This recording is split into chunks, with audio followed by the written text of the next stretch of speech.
Bonjour. Avant de choisir le mode de destruction du couvert, il faut déterminer la date d'intervention. Celle-ci relève d'un compromis entre deux objectifs. Laisser le temps au couvert de jouer pleinement son rôle, piégeage des nitrates et protection du sol, éviter un effet dépressif sur la culture suivante en préservant la disponibilité en eau et en azote, en ne gênant pas son implantation. La date de destruction doit être adaptée en fonction de la culture suivante et du type de sol. Si on exclut les contraintes liées au travail profond des sols argileux, on peut retenir que la destruction du couvert peut intervenir au dernier moment avant une céréale d'hiver et environ 2 mois avant le semis des cultures de printemps. Passons maintenant en revue les différents modes de destruction. Ce mode de destruction est apprécié pour sa facilité de mise en œuvre. Il est assez peu dépendant de l'humidité du sol. Il présente de gros débits de chantier. Les interventions se font sans dégâts sur la structure du sol et laissent le sol en place. De nombreuses espèces sont sensibles au glyphosate, en particulier les graminées. Il est également possible d'y associer du 2,4-D pour améliorer son efficacité sur les couverts de dicotylédone. Toutefois, l'emploi de ce produit entraîne un délai avant l'implantation de certaines cultures. La directive nitrate peut limiter les possibilités de destruction chimique dans certains départements. Renseignez-vous auprès de votre préfecture. Le broyage est une technique très répandue et facile à mettre en œuvre. Il permet de réduire le volume de la végétation. Cela facilite ensuite le travail du sol par les outils. Puisque l'outil ne touche pas le sol, seule la portance ou les tassements du sol par les roues du tracteur sont à prendre en considération, et ce, afin d'éviter au maximum la compaction. L'autre particularité de la technique est de laisser 100% des résidus en surface pour une bonne protection du sol. On déconseille cette technique seule sur les graminées puisque ces dernières sont capables de repousser après une coupe. En cas de labour, il est tout à fait possible de profiter du retournement du sol pour détruire le couvert par la même occasion, et ce, sans passage supplémentaire. Dans cette hypothèse, la destruction du couvert ne génère rien de plus en termes de coût que la pratique habituelle sans couvert. Par contre, certaines complications peuvent survenir. Après enfouissement, des pieds peuvent repartir via leur organe de réserve.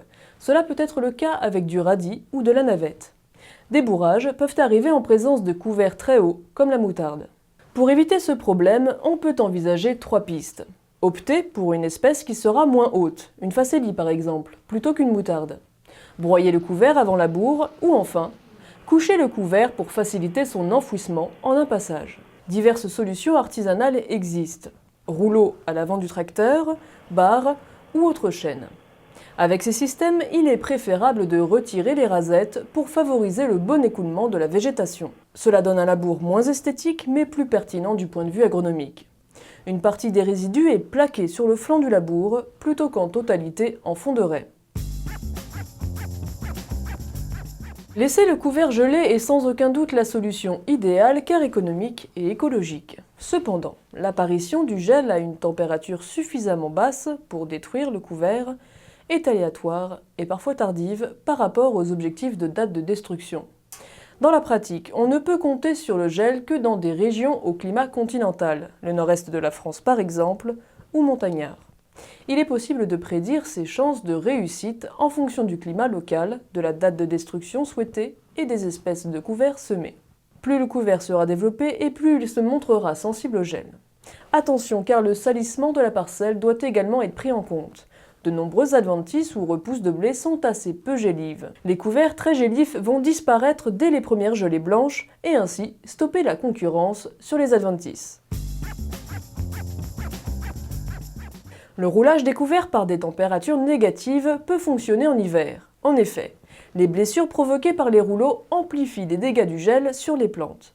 Un roulage permet de garder le sol recouvert de résidus, mais il peut occasionner du tassement de sol sous les roues du tracteur, en particulier si le sol n'est pas gelé sous le couvert. Le roulage effectué avec des petites gelées a une bonne efficacité sur de nombreuses espèces gélives, en particulier si elles sont bien développées. A l'inverse, les couverts peu gélifs, les graminées adventices ou repousses de blé sont globalement peu sensibles au roulage. En l'absence de gel, les résultats d'un roulage sont souvent décevants sur quasiment toutes les espèces. Assez rapide et peu coûteux, le roulage reste contraignant en termes d'organisation du travail. Il faut être en effet disponible les matinées ou les nuits où il va geler.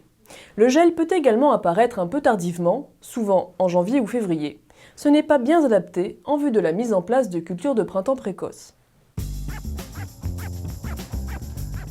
Utiliser un outil de déchômage peut permettre de détruire les couverts tout en préparant le lit de semences de la culture suivante, en conjuguant coût et débit de chantier plutôt favorables. Les outils que l'on peut rencontrer sont nombreux. Déchômeurs à disques indépendants, bêches roulantes, cultivateurs à 2 ou 3 rangées de dents. Même s'il est légèrement grossier, le travail réalisé va s'affiner au cours de l'hiver sous l'action du climat. Il va ainsi permettre d'avoir des terres qui ressuient plus rapidement au printemps. Pour éviter toute mauvaise surprise, il faut veiller à travailler en bonnes conditions de ressuyage.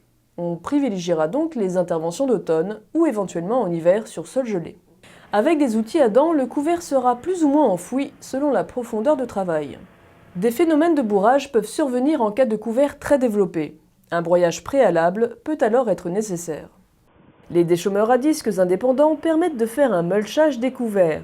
Les outils à grand disque sont bien adaptés à cette utilisation, mais des équipements spécifiques, comme un tambour à lame, améliorent énormément les qualités initiales des outils à petit disque. Les bêches roulantes sont également très à l'aise dans les couverts, y compris les fortes végétations. Le glyphomulch est un outil spécialement conçu pour la destruction des couverts. Il associe des lames, qui vont travailler superficiellement par scalpage, à un rotor animé. Celui-ci positionnera le couvert à la surface pour une destruction totale. En conclusion, il faut donc choisir l'espèce en anticipant le mode de destruction adapté selon les contraintes de l'agriculteur et les outils disponibles. Rappelons également que dans de nombreuses situations, les cultures intermédiaires bien développées se détruisent plus facilement que des petits couverts, même s'ils sont plus contraignants en termes de risque de bourrage pour certains outils. Ils permettent par ailleurs de laisser des sols avec moins d'adventices ou de repousses. À bientôt!